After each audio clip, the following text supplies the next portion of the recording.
Hey guys, welcome back to Popo's Woodwork. So today's not a wood build, it's a talk about a machine day. So basically, here's the backstory. My Polaris finally quit on me, so I upgraded to a Honda Talon. It's a 2020 Talon 1000R. And by the way, I love the machine. And I needed better tires and bigger tires, because around here ground clearance is what gets you through everything.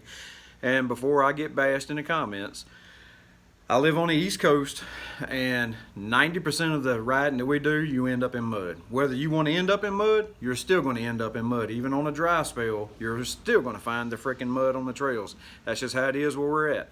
So the factory tires, I know these guys like, man, y'all don't need to put knobby, muddy tires on these things. You may not have to do that if you live out west and you got the sand dunes and all that, but those factory tires on this machine, the way that we ride, suck. And I got tired of getting stuck, so I ordered tires.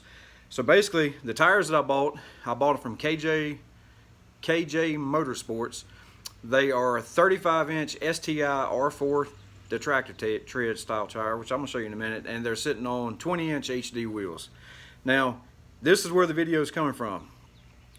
When I went to do this, I was looking at the 31s, 32s, 33s, but between the 33 and the 35, it wasn't that much of a price difference, like not much at all. And I figured, if I can go 35s and get that extra ground clearance, that'd be more of a payoff in the long run. So I started researching Honda Talon on 35s, and you see pictures. It's like a couple videos, but it really doesn't show what I wanted to see with the wheel clearance. That's what I was worried about. So that's what this video is for.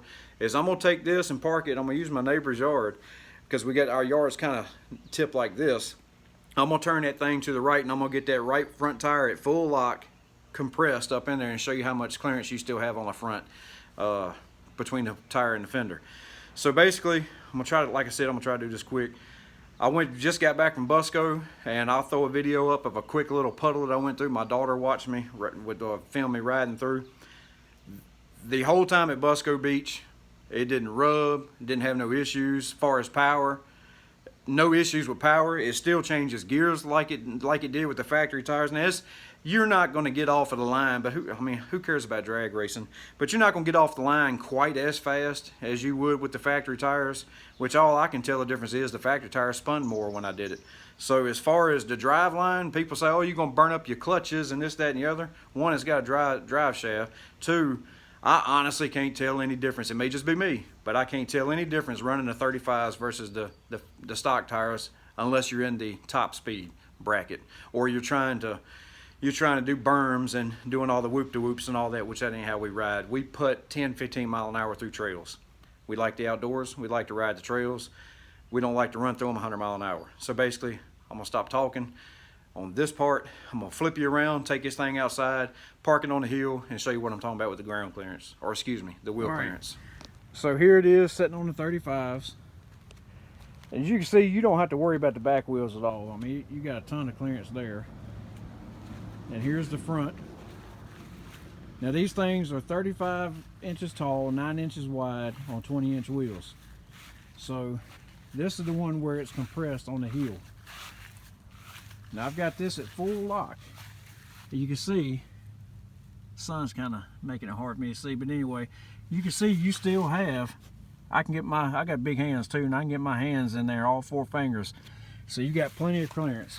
I have yet to have this thing rub.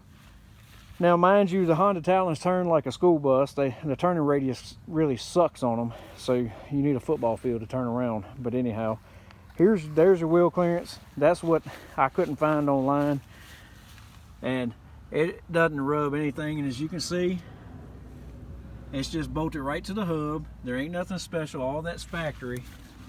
And I'll come back here to the back and show you. Now, right here is an 1.5 inch spacer, and right here, 1.5 inch spacer. The reason he had to do that is with Honda, the front wheels are skinny, the back wheels are fat. So you have a 4+3 offset on the front, and I can't remember what it is on the back. These are 5+2, I think. So I wanted to where I could rotate the tires. What that does is that puts the front wheels 3 inches wider than the rear wheels. Now you can run it like that with the rear narrow. It's just it's not going to track straight. But my OCD won't allow that.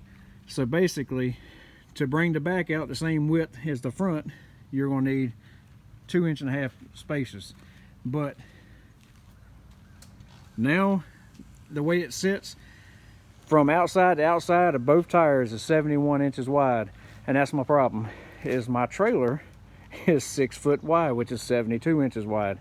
And you can see here I just drilled holes where I could rock my bar forward to give me more wheel space, because it wouldn't even fit in this a 10-foot trailer, and it wouldn't even fit. I think the Talon is like 10.5 feet long. So I had to do this just to give me enough room to buy me time until I find another trailer.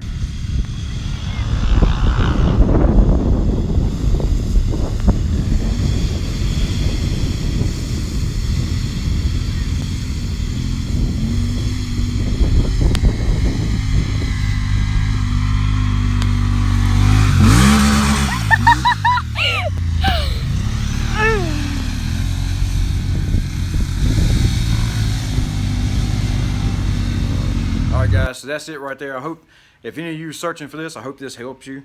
But pretty much, I rode this thing hard at Busco. It done really good. No rubs, no nothing. And I know there's war stories about wheel spacers and all that, but you don't have to run them. Like I said, you don't have to run them. I choose to because I want my tire tracks to line up. I mean, that bothers me. So anyway, what I did do is when I got the wheel spacers, I made sure that they were milled flat. I took and put both of them together. They say to do that. I made sure both surfaces was perfectly clean, so it wouldn't be nothing stuck in between where they meet each other. And I used a lot of blue Loctite and torqued them down to 80 foot-pounds of torque, which I think is what it calls for. So since I went to Busco, I come home, I cleaned this machine up, I jacked it back up, took the wheels off, and hit the torque wrench on it just to see if any of them, because that's what they say is they come loose, to see if any of the lugs on the wheel spacers come loose. And as soon as I pulled on it, it clicked on the torque. So they haven't budged, which is a good thing. Anyhow, if y'all got any questions, shoot me a comment. I'll try my best to answer them. I'm going to do some more videos where I try to keep it short of the upgrades that I did on this thing. So I'm going to probably be in the same clothes, because I'm going to probably do those right after I get done with this one. So don't hit me too hard on that. I do change clothes and I do shower every now and then, maybe mainly on Saturdays. But anyway, y'all have a good one, and we're going to see you on the next video.